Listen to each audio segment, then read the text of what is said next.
বস্তু ছিলেন না। আল্লাহ তাআলা সকল মানবকে আদম ও আদম সন্তানের পিঠ থেকে বের করার পর তাদের থেকে সাক্ষী গ্রহণ করলেন।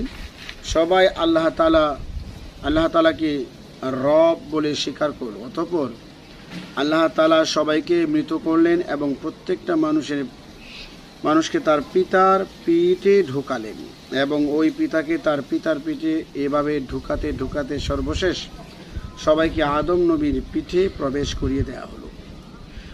আদম আলাইহিস সালাতু ওয়াস সালাম থেকে পর্যায়ক্রমে মানুষেরা দুনিয়ায় আসতে থাকলো। তাই একটা মানুষ দুনিয়ায় না আসা পর্যন্ত মহাকালে সে কোনো উল্লেখযোগ্য বস্তু ছিল না। দুনিয়ায় না আসা পর্যন্ত তার বিষয় কোনো কিছুই উল্লেখ করা সম্ভব হচ্ছিল না, যে সে ভালো হবে না মন্দ হবে, বাদশাহ হবে নাকি ফকির হবে, মুমিন হবে না কাফের হবে, নবী হবে না উম্মত হবে, কিছুই উল্লেখ করা সম্ভব ছিল না। এই জন্য আল্লাহ তাআলা বলেন, মানুষের মধ্যে এমন একটি মহাকালের সময় কি অতিবাহিত হয়নি যখন সে কিছুই ছিল না। ইন্না খালাকনাল ইনসানা মিন নুতফাতিন আমশাজ নাবতালিহি ফাজআলনাহু সামিআন বাসীরা। নিশ্চয় আমি মানুষ সৃষ্টি করেছি সম্মিলিত বীর্য হতে, আমি তাকে পরীক্ষা করব, অতএব আমি তাকে করেছি শ্রবণ শক্তি সম্পন্ন, দৃষ্টি শক্তি সম্পন্ন। তাকে যেহেতু আমি পরীক্ষা করব, এই জন্য তাকে শোনার মতো ক্ষমতা দিয়েছি এবং চোখ দিয়েছি, দেখার মতো ক্ষমতা দান করেছি। এরপরে আল্লাহ তাআলা বলেন, আমসাজ মিশ্র মাসাজের বহুবচন, মাসাজের বহুবচন।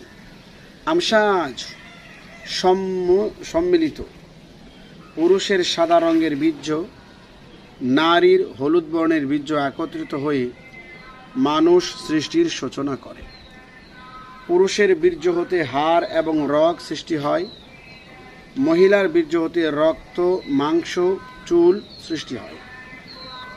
নাবতালি, আমি তাকে পরীক্ষা করব, আমি তাকে শরীয়ত পালনের দায়িত্ব দেব, আদেশ নিষেধ পালন করতে দেব। আমি তাকে পরীক্ষা করার জন্যই শ্রবণ শক্তি দান করেছি, দৃষ্টি শক্তি দান করেছি। চোখ দ্বারা আসমানি কিতাব পাঠ করবে, কান দ্বারা রাসূলের উপদেশ শুনবে, শুনে মান্য করবে। ইন্না হাদাইনাহু সাবিলা ইম্মা শাকিরা ওয়া ইম্মা কাফুরা। আমি তাকে দেখিয়েছি রাস্তা, হয় সে কৃতজ্ঞ হবে, না হয় সে অকৃতজ্ঞ হবে। আল্লাহ তাআলা বলেন, মানুষ